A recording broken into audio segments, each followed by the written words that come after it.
नाज़रीन हिक नज़र इलाकाई ख़बरुनि ते Jamshoro election commission of Pakistan पारां ज़िले काउंसिल जे चेयरमैन ऐं वाइस चेयरमैन जी चूंड ज़िले काउंसिल हाल में मुनक़िद कई वई, जंहिं जी सदारत रिटर्निंग ऑफिसर अहमद आफ्ताब मेमण जी सदारत में थी गुज़री।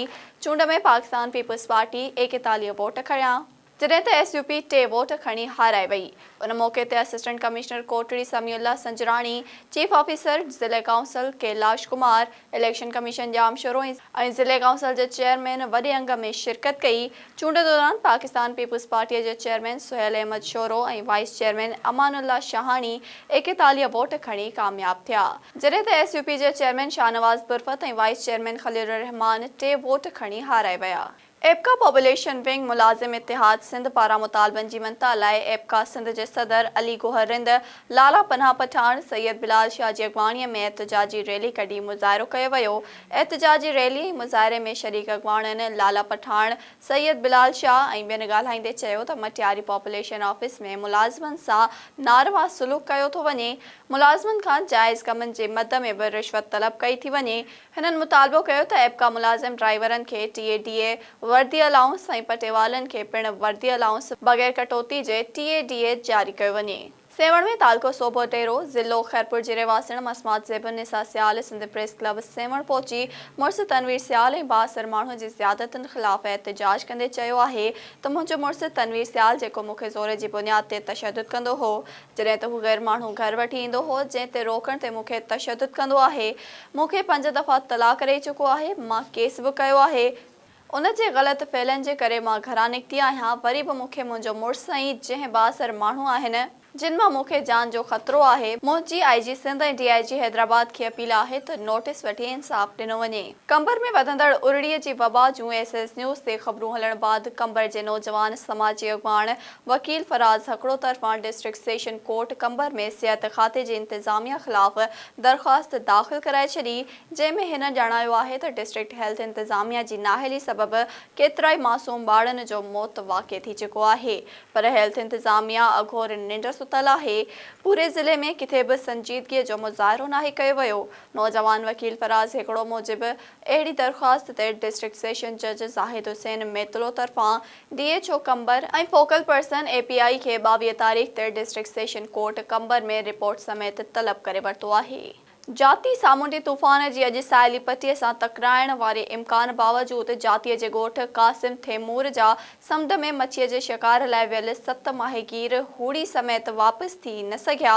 समुंड में वियल माहीगीरनि में अब्बास थेमूर ऐं ॿिया शामिल आहिनि।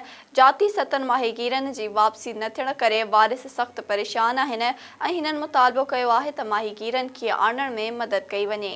हैदराबाद में एम्बुलेंस खां पोइ बजरी ऐं क्रेश जी ट्रकुनि में बि मंशियात सप्लाई थियण जो इंकशाफ थियो आहे।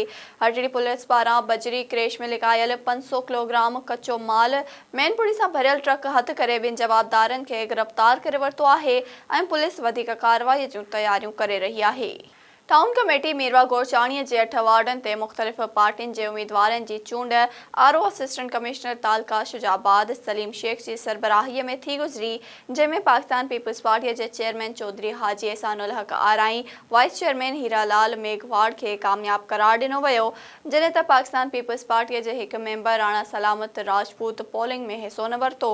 ॿिए तरफ़ मुख़ालिफ़त में MQM जे 3 मेंबरनि ऐं आज़ाद उम्मीदवार सैयद अली नवाज़ शाह ग्रुप जे हाजी अली अहमद गोरचाणी MQM खे वोट कास्ट कयो, जंहिंसां MQM जा कुल 4 वोट कास्ट थिया।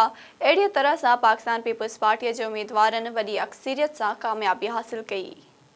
सिंध में धारियुनि जी आबादकारी, बदअमनी, लाक़ानूनियत, मासूम प्रिया कुमारी ॿियनि मुक़बिन जी बाज़ियाबीअ लाइ जिस्कम जे सॾ ते मीरपुर माथेलो में जिस्कम चेयरमैन सनान कुरैशी, डॉक्टर नियाज़ कालाणी ऐं ॿियनि जी अॻवाणीअ में बस स्टॉप मीरपुर माथेलो खां रैली कढी शहर जे मुख़्तलिफ़ रोडनि रस्तनि तां थींदे भिटाई चौक ते पहुती। रैलीअ में शरीक अॻवाननि ऐं कारकुननि मौजूदा हुकूमत ख़िलाफ़ ऐं सिंध में धारियुनि जी आबादकारी नामंज़ूर जा नारा हंया। अॻवाननि ख़िताब कंदे मुतालबो कयो त सिंध मां धारियुनि खे निकाली ॾिनी वञे ऐं सिंध जे मुख़्तलिफ़ इलाइक़नि मां अगवा थी वियल माण्हुनि खे बाज़ियाब करायो वञे। काजी अहमद वेझो क़ौमी शाहराह चौथों मेल स्टॉप वटि सूज़की पिकअप तेज़ रफ़्तारी सबबि कल्टी हिकु ख़ानदान जा 9 ॼणा ज़ख़्मी ऐं हिकु औरत मौक़े ते फ़ौत थी वई। इतला ते हमदर्द फ्री एम्बुलेंस वसीले ज़ख़्मियुनि ऐं फ़ौती खे तालका इस्पताल सकरन पहुचाए वियो। फ़ौती औरत में तहमीरा ज़ाल वज़ीर खोसो, ज़ख़्मियुनि में 16 साला बादशाह ज़ादी, 27 साला मसमात ताहिरा ऐं ॿिया शामिल आहिनि। नौशरो फिरोज़ भरिसां ॻोठु कोड़ो सोलंकीअ जे नौजवान पौरियत इमदाद सोलंकीअ खे फुल पुलिस खंभण बाद सख़्त तशद्दुद करे ग़ाइब करे छॾियो। संदसि वारिस औरतूं क़ुरान पाक खणी national press club Naushahro Firoz आॾो एहतिजाजी मुज़ाहिरो कयो। उन मौक़े ते शहज़ादी सोलंकी क़ुरान ते हथ रखी चयो त मां हिन क़ुरान ते हथ रखी चवां थी, फुल पुलिस मुंहिंजे भाउ ते तशद्दुद करे थाणे जे कमरे में बंदि कयो आहे। मां उते पहुची ॾिठो त मुंहिंजे भाउ जी गिची ऐं ॿांह ते धकनि जा निशान हुआ। असां ॿिए ॾींहुं जज खे दरख़्वास्त ॾेई छापो हणायो त पुलिस चयो त असां उन खे गिरफ़्तार न कयो आहे। असांखे शक आहे हिननि मुंहिंजे भाउ खे फुल फ्राई करे छॾियो आहे। ॻड़ी यासीन तालके जे ॻोठु अबन ओढो जो गवर्नमेंट बॉइज़ प्राइमरी स्कूल केतिरनि सालनि खां ज़बून हालीअ जो शिकार आहे, जंहिं सबबि ॿारड़ा ऐं उस्ताद सख़्त परेशानीअ खे मुंहुं ॾियण ते मजबूर आहिनि। होॾां इमारत कमज़ोर हुअण करे कंहिं बि वक़्तु को जानी नुक़सान थी सघे थो।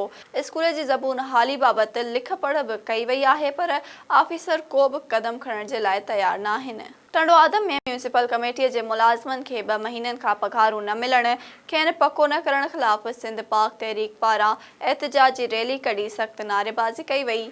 हिननि चयो त शहर जी सफ़ाई कंदड़ म्यूनिसिपल कमेटीअ जे मुलाज़िमनि खे 2 महीननि खां पघार नथी ॾिनी वञे। संदनि घरनि में फाका कशी जहिड़ी सूरत हाल थी वई आहे। सॼो शहर गंदगीअ जे वर चढ़ियल आहे। सिंध पाक तहरीक म्यूनिसिपल कमेटीअ जे मुलाज़िमनि सां गॾु आहे। हिननि DC सांगड़ AC टंडो आदम समेत चूंडियल नुमाइंदनि खे चेतावनी ॾींदे चयो त हिकु ॾींहं जे अंदरि पघार जारी न कई वई त सिंध पाक तहरीक एहतिजाज जो दाइरो वसी कयो वेंदो। UC झंडो मशाइख जे ॻोठु आलम खान शेख जे स्कूल में उस्तादनि जी खोट सबबि स्कूल भूत बंगले जो ॾेख ॾियण लॻो आहे। NTS जी टेस्ट में 65 खां वधीक UC झंडो मशाइख जा उस्ताद पास थिया आहिनि।